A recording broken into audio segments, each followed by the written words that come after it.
Merhabalar arkadaşlar, kanalıma hoş geldiniz. Bugün sizlere lastik babetinin yapımını şimdi şu anki güncel haliyle yaptığım haliyle sizlerle yapımını paylaşacağım. Bir önceki videoda taban hazırlıklarını yapmıştık. 39 numara uyumlu bir taban yaptım. Ama tabanın tüm detaylarını verdim arkadaşlar. Hangi numaralara kaç sayıyla başlanır videomda var, bulabilirsiniz. Önceki videoda bilinmeyen detayları da var. Gayet muntazam ve güzel bir taban anlatımı oldu. Şimdi de modelini bu videoda lastik babetin modelini daha çok eski videolarımda anlattım ama bu haliyle güncellemek istedim. Çok farklıydı o video ilk başladığım zamanlardaki haliyle. Şimdi de güncel halini paylaşacağım sizlerle. Henüz alt tabanını, hazır tabanını monte etmedim. Bakın arkadaşlar, patik olarak da yapabilirsiniz. Gayet kalıp gibi duran sayılarıyla gayet önü görüntüsü muntazam. Yaptığınızda gerçekten memnun kalacaksınız. Söylediğimin arkasındayım, garanti ediyorum. Çok düzgün, önü sayıları birebir, çok güzel tutan bir model oldu. Hemen şimdi sonraki videoda da hazır tabana monte etme aşamasını göstereceğim. O da çok soruluyor. Onun da tekrar önceki videolarımda var. Çok eski videolarımda, fakat şimdi yeni güncel haliyle onu da sizlerle paylaşacağım. Başlamak istiyorum. Şimdi örgü tabanımı aldım ve hemen patiğimizin yapımına başlayalım. Şöyle patiğimi arkaya doğru, arka fonda kalsın. Bu şekilde ben ipimi, tabanımı bitirdikten sonra kestim. Ve burada geldim arkadaşlar. Ön kısımdan başlayacağız. Eğer hazır taban üzerine yapacaksanız da hazır taban tığlamasını yapıp bir sonraki videoda hazır taban tığlamasına da bakabilirsiniz. Onu da size göstereceğim monte etmeden önce. Hazır taban tığlamasını yaptıktan sonra yine aynı patiğe nasıl monte edecekseniz, yani şuradan nasıl başlayacaksam patiği örmeye, hazır taban da aynı şekilde sayılarını birebir aynı tutarak modeli aynı, fazla bir püf noktası yok. Yani direkt hazır taban üzerine de bu şekilde, yaptığım şekilde başlayabilirsiniz. Hemen şöyle ön kısımdan tam tepeyi, burun kısmının tığımla ben şöyle bir işaretledim. Parmağım bu taraftan. 1 2 3 4 5 6 7 8 9 10 11 12 13 14 15 16 17 18 19 20 21 22 23 24 25 26 26. ilmeği şöyle arka dalından önündeki tek dalı bırakıyorum arkadaşlar. Arka iki dalını alacağız. Taban kısmında da bu örgü tabanın düz yüzü de bize bakacak arkadaşlar. Zaten görüyorsunuz ekranda. Bu şekilde arkadan iki dalını alıyorum. Ve ipimi buraya sabitleyeceğim. Tabanımızı burundan en tepeyi ayırdık. 26. 26'da diğer tarafa sayacağız. Burada bir zincir çektim ve şu bakın hemen bir yanındakinden arkadaşlar, ilk etapta yine arka dallarını alıyorum. Bir yanındakinden trabzan yaparak başlıyorum. İlk trabzanımı yaptım. Tek dallar, yani şu arkadan tek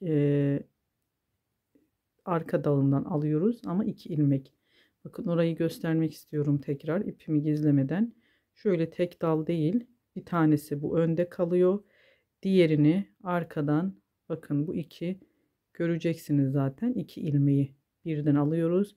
Tek dalımız önde kalacak şekilde. İpimizi de burada içten yürüterek temizleyebiliriz. Şimdi ilk etapta burada 26 sağdan 26 soldan ayırdık. İkili trabzan, iki seferde çıktığım trabzanlar yapacağız. Bunu 52 adet olacak bu. İlk yaptığımız trabzandan sayalım. 52 adet trabzan yapıyoruz. Diğer tarafta gelene kadar bunu bu şekilde yürütüyoruz. Bunu 26 ayırdım çünkü 18 lastik yapacağım. Siz bunu 38 ve 6 numaralarda yaparsanız arkadaşlar, 16 lastik yapmak istiyorsanız şu ön kısmını, ben 39 üzeri numaralarda biraz daha önü lastik modeli daha geniş dursun diye. Çünkü 16 lastik daha böyle küçük kalmış oluyor model olarak büyük numaralarda. 16 lastik yapacaksanız bunu 26 değil de 23 ayırmanız gerekir. Bu trabzan kısmını modeli kuracağımız için ben burada 52 adet trabzan, ikili trabzan yapalım. Buraya kadar gelelim. 52 adet sayalım, trabzanlarımızı devam edelim. Evet arkadaşlar, 52 adet trabzanımızı yaptık. Bakın karşılıklı zaten denk geliyor. Buradan bu tarafa doğru 52 tane trabzan olacak şekilde örelim. Şimdi bundan sonrasını artık ipim açmak için şimdi açtım. Bundan sonrasını çakma sık iğne olarak devam ediyoruz. Hemen yanındaki ilmekten yine tek arka dallarını alarak bunu yapıyoruz. Çakma sık iğne ya da çakma trabzan, siz nasıl tanımlıyorsanız, bunu yine arka ilmeklerini iki dalını alarak arkadan bu şekilde örerek başladığımız yere kadar gelelim arkadaşlar. Buralarda zaten göstermeme gerek yok. Hızlı hızlı anlaşılır bir şekilde gösteriyorum. Hızlı hızlı geçelim. Dediğim gibi 52 adet ikili trabzan, bundan sonrası çakma sık iğne. Başladığımız yere kadar gelelim. Bu 52 adet olan ikili trabzan kısmına lastiklerimizi yapacağız. Modelimizi kurmaya başlayacağız. Yanlar yine çakma sık iğne şeklinde devam edecek. Evet. Sıra sonuna geldim. Son bir tane kaldı. Tekrar çakma sık iğnemi yaptım. Bakın şu dip kısımlarına batmıyorum. Direkt hemen bu ilk bir zincir çekip de ilk yaptığım trabzan tepesine kaydırma ile birleştirdim. Kesinlikle hiçbir şekilde, bakın görüyorsunuz, birleştirme yeri bu taraf, hiçbir şekilde belli değil. Arkadan birleştirme yapmıyoruz. Bu başlangıçta ben bir zincir çekiyorum ve ipimin başını alıyorum, tığıma doluyorum ve bu 52 trabzana hemen şu ilk trabzanımıza şöyle belinden bir lastik yapıyorum. 2 seferde çıkıyorum. Hemen arkadan 2 örüyorum. 2 arkadan örüyorum, bir önden. Zaten lastik çoğumuz biliyor örgü tekniğini, nasıl örüldüğünü. Yeni başlayanlar için şöyle yakından göstermek istiyorum. 2 kez arkadan, bir kez önden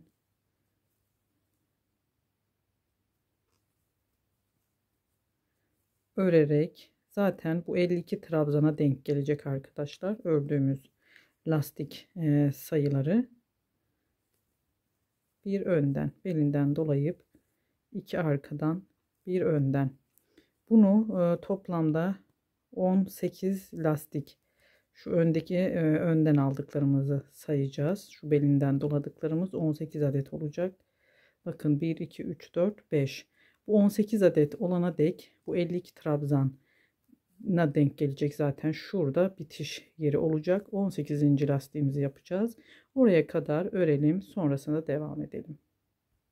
Evet arkadaşlar, bakın 18 lastiğimiz oldu. Sayalım tekrar.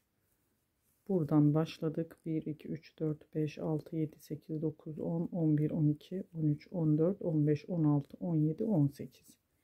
Zaten 52 trabzanımız burada tamamlandı. Hemen yine ipimi tığıma doladım. Bu dibine değil, şu kısmı değil, bir yanındaki ilmekten başlıyorum çakma sık iğne yapmaya tekrar arkadaşlar. Şimdi diplerini batmıyoruz hiçbir sırada, çünkü arttırmış olacağız. Batarsak oraya fark etmeden artmış olacak ilmeklerimiz. Her zaman dipten değil, sonrakinden. Zaten birleştirme yerlerine geldiğim zaman ben bunları size tekrar bu kısımlarda göstermeye çalışacağım. Şimdi buradan bir sıra daha göstereceğim. Başladığımız yere gelelim ve üçüncü sırayla devam edelim. Bakın ikinci sırayı örüyoruz şimdi. İlk sıramız, ikinci sıramız. Şimdi örmeye devam edelim. Sonuna geldim.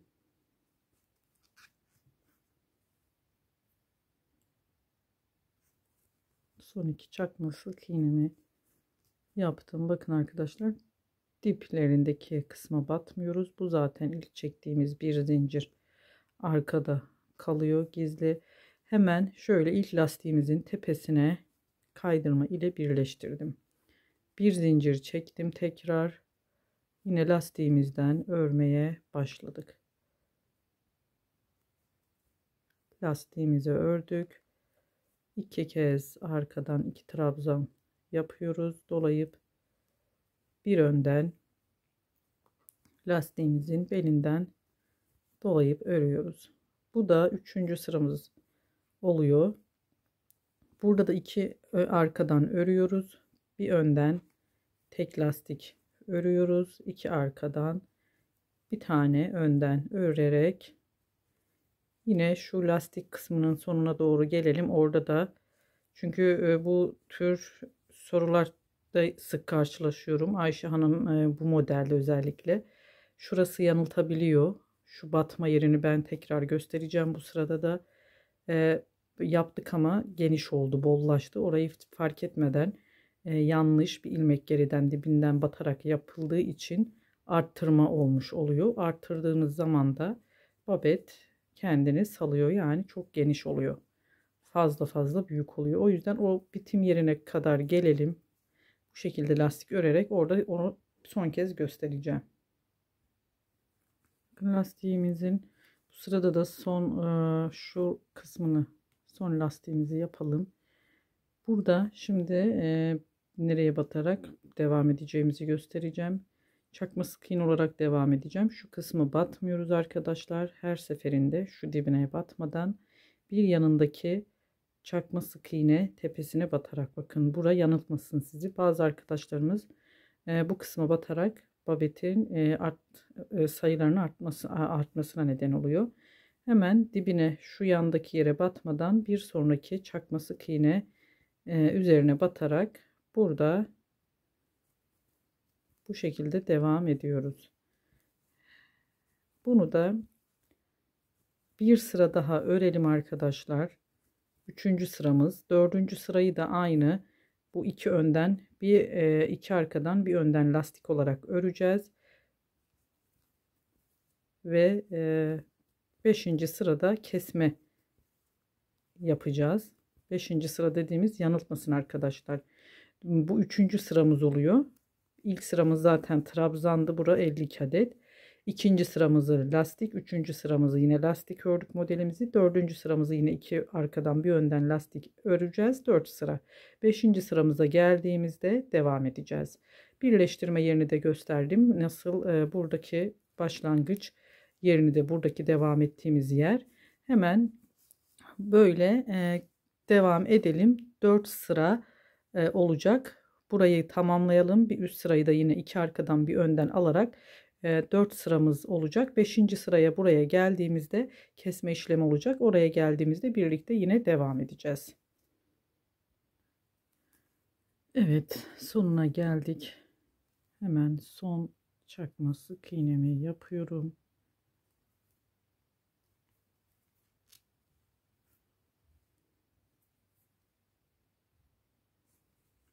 Ve birleştiriyorum. Yine dibine batmadım. Bakın, hemen ilk lastiğin tepesine birleştirdim. Bir zincir çektim arkadaşlar. Şimdi burada 5. sıramıza başlayacağız. İlk sıramız trabzan. Bu ön kısmı. 3 sırada yine 2 arkadan bir önden lastiğimizi yaptık. Şimdi burada kesme işlemimiz olacak. Önden tek lastiğimizi örerek başlıyoruz ve arkadaki iki lastiğimizi teke düşürüyoruz. Bakın, önce 2 ilmeğim kaldı tığda, sonra tekrar ikisini çıkıyorum, kalan üçünü birlikte çıkıyorum. Şimdi ön lastiğimizi yapıyorum. Arkadan yine tek lastiği Önce ikisini çıkıyorum. Sonra diğerini alıp 2 kalan son 3 ilmeği de tek seferde çıkıyorum. Ön lastiğimizi ördük. Arkadan önce 2 tane ilk trabzanımızdan, sonra yine ikinci trabzanımızdan önce ilk, sonra kalan üçünü birlikte bu şekilde teke düşürdük. Yani bundan sonraki sıralarımızda bir arkadan bir önden lastik örerek devam edeceğiz. Bunu da lastik bitim yerine kadar bu şekilde örelim arkadaşlar. Orada yine tekrar bir şu kısma, çakma sık iğne kısmına geçiş yerimizi son kez gösterip kaç sıra bu şekilde öreceğimizi sizlere söyleyeceğim. Ekran arkasında birlikte bobetimizi örmeye devam edeceğiz. Bakın burada teke düşürdüm. Artık üst sıralarda bir önden bir arkadan, bir önden bir arkadan şeklinde devam edeceğiz. Şimdi burayı da yine sonuna kadar örelim. Şu kısmı tekrar göstereceğim. Sonrasında bir sıra daha burayı gösterip kaç sıra öreceğimizi size söyleyeceğim. Son buradaki lastiğimizi de keselim. Bunu da teke indirdim. Önden lastiğimizi alıp bakın buralarda kenarlardaki şu boşluklara, yani buradaki kısımlara batmadan direkt ilk çakma sık iğnemizin batarak başlıyoruz. Battığımız yer hep bu şekilde olacak arkadaşlar. Yani başladığımda üst sırada da bura değil, yanındaki. Hemen bir tane daha yapıp göstermek istiyorum.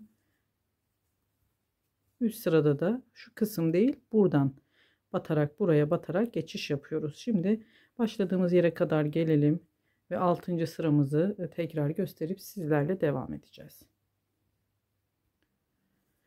Evet, yine sonuna geldik. 5. sıramızın sonundayız. Son çakma sık iğnemi yaptım. Yine bakın başlangıç yerimiz lastiğimizin, ilk lastiğimizin tepesi, tam bu kısım ve burada birleştirdim. Bir zincir çektim arkadaşlar. Şimdi burada 6. sıramıza başlayacağız. Ne yapmıştık? Burayı tekrar edelim. İlk sıramız şuradan 52 adet trabzanımızı yaptık. Ön kısımda sadece, yanlar yine çakma sık iğneydi. İkinci sıramızda 2 arkadan bir önden lastik. Üçüncü sıramızda 2 arkadan bir önden. Dördüncü sıramız 2 arkadan bir önden. Beşinci sıramızda arkadan 2 lastiği teke indirdik. Bir önden bir arkadan olacak şekilde kesme işlemini yaptık. Şimdi 6. sıramıza geçiyoruz. Bir zincir çekip bir önden lastiğimi ördüm ve bir arkadan, bakın 2 lastik artık arkadan örmüyoruz.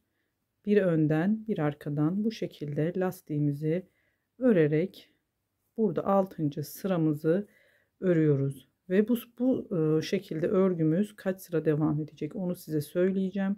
Sonrasında göstereceğim bir yer yok. Tüm detaylarını gösterdim. Bu şekilde kaç sıra öreceksek o şekilde devam edelim. Ve bakın bunu da belirtmiş olayım. Arka kısımlarını hiç göstermedim. Merak edenler, hani Ayşe Hanım topukta herhangi bir yükseltme falan yapılıyor mu diye, öyle bir şey olsa zaten gösterirdim. Topukta hiçbir şekilde yükseltme falan olmuyor.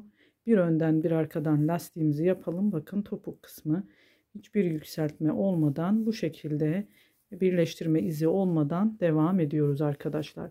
Şimdi 6. sıramızı başladık. Bakın bu başlangıç yerimiz. 5 sıra buraya sonuna geldim mi 6 sırayı tamamlıyoruz. Sonunda bitiş yerimiz hem olacak, hem başlangıç hem de birleştirme yerimiz oluyor.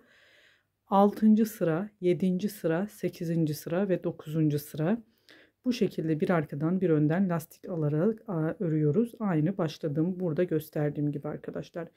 Tek lastik, yani arkadan tek lastik, önden tek lastik. 6, 7, 8, 9.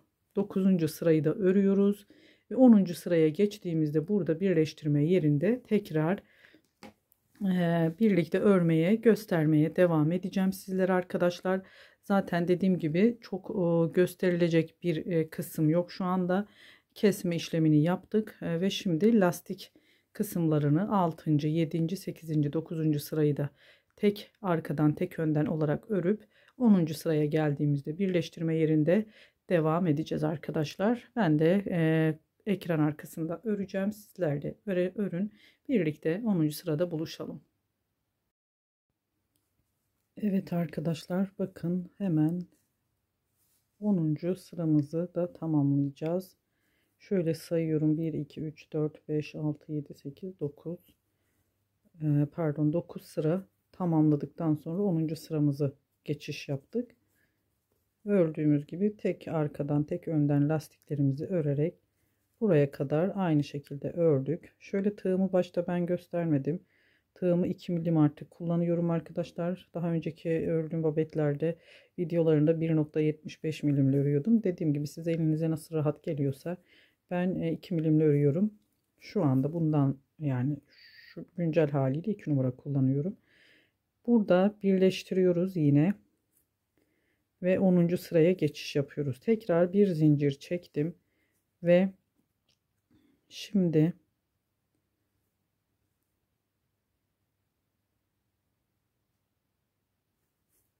önden lastiğimi aldım. 2 ilmeğim kaldı. Tekrar diğer lastiğimi aldım. 2 ilmeğim kaldı ve hepsini bir çıktım arkadaşlar. Şimdi bu 18 lastiği eksilterek 9 lastiğe düşüreceğiz. Bu şekilde eksiltmelerimiz olacak. Önce lastiğimi aldım, 2 ilmek çıktım.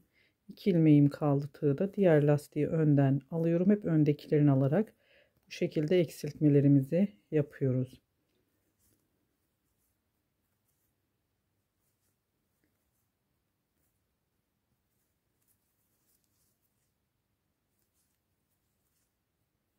İki ilmek bıraktık. Ve bakın eksilterek teke düşürdük. 1 2 3 4 bu şekilde sonuna kadar çift yani lastiklerimizi teke düşürerek 18 lastik 9'a düşmüş olacak. Örelim, buraya kadar devam edeceğiz. Evet, toplamda bakın 1 2 3 4 5 6 7 8 9 tane lastiğe düşürdük. Hemen yine bu sırayı 10. sıramızı da buraya batmadan şu ilk çarpma sık iğne ördüğümüz yerden başlıyoruz alt sırada. Burayı yine sonuna kadar, başlangıç yerine kadar çakma sık iğne örelim. Sonrasında yine devam edeceğiz bir üst sıraya geçişimizde. Evet, yine sonuna geldik. Bu çakma sık iğne sıramız 1 2 3 4 1 2 3 4 5 6 7 8 9 10 sıradan oluşuyor. Yanlardan sayarsak yine hemen bu iki tek indirdim lastiğe tepesine birleştiriyorum. Bir zincir çektim. Hemen aynı birleştirdiğim yere bir sık iğne, bu 9 lastik tepelerine birer tane sık iğne yapıyoruz. Bu sırada 11. sıramız.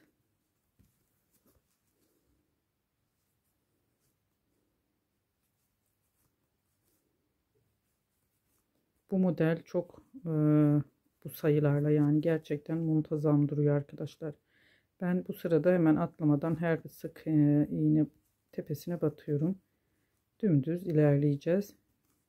Kesinlikle denediğinizde hak vereceksiniz. Ayakta da çok güzel bir duruşu var. Şimdi sonuna kadar bu şekilde sık iğne örelim bu sırayı. Bakın babetimiz kendini toplamaya başladı. Ben önceki tekini ördüğümde bakın birleştirdim tabana da.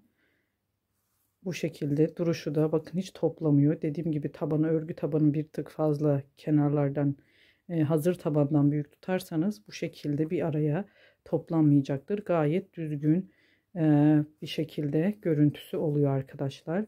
Sonraki videomda da bu taban tığlaması ve tabanı örgü tabanla patiği hazır tabana birleştirme videosu olacak.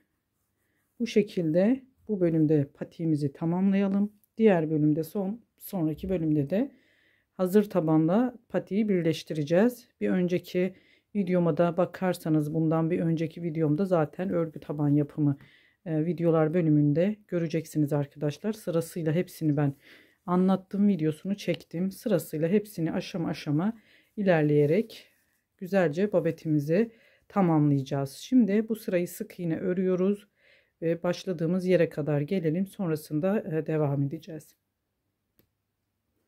Evet, sonuna geldik. Yine son sık iğnemi yapıyorum.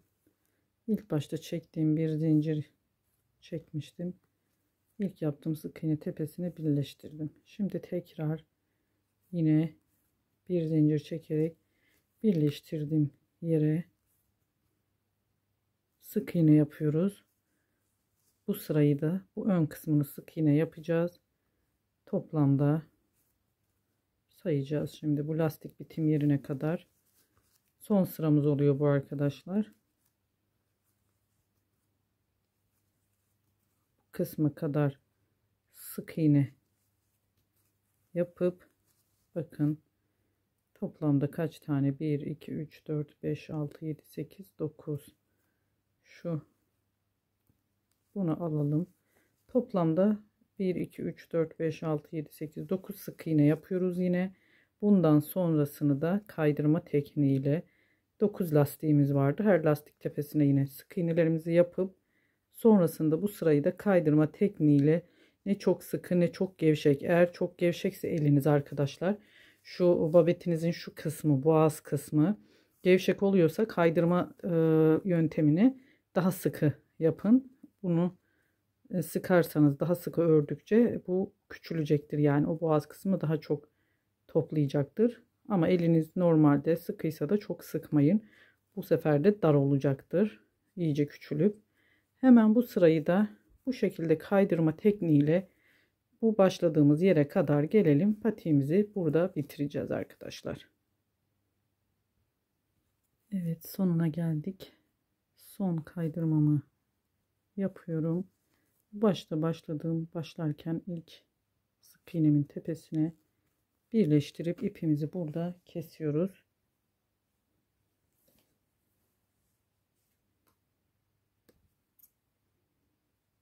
Şöyle biraz uzun keseceğim. Arada ipimi ister daha uzun kesip iğneye takıp aralardan şu arkadan iğne yardımıyla temizleyin arkadaşlar. Dilerseniz de bu şekilde ben geçirip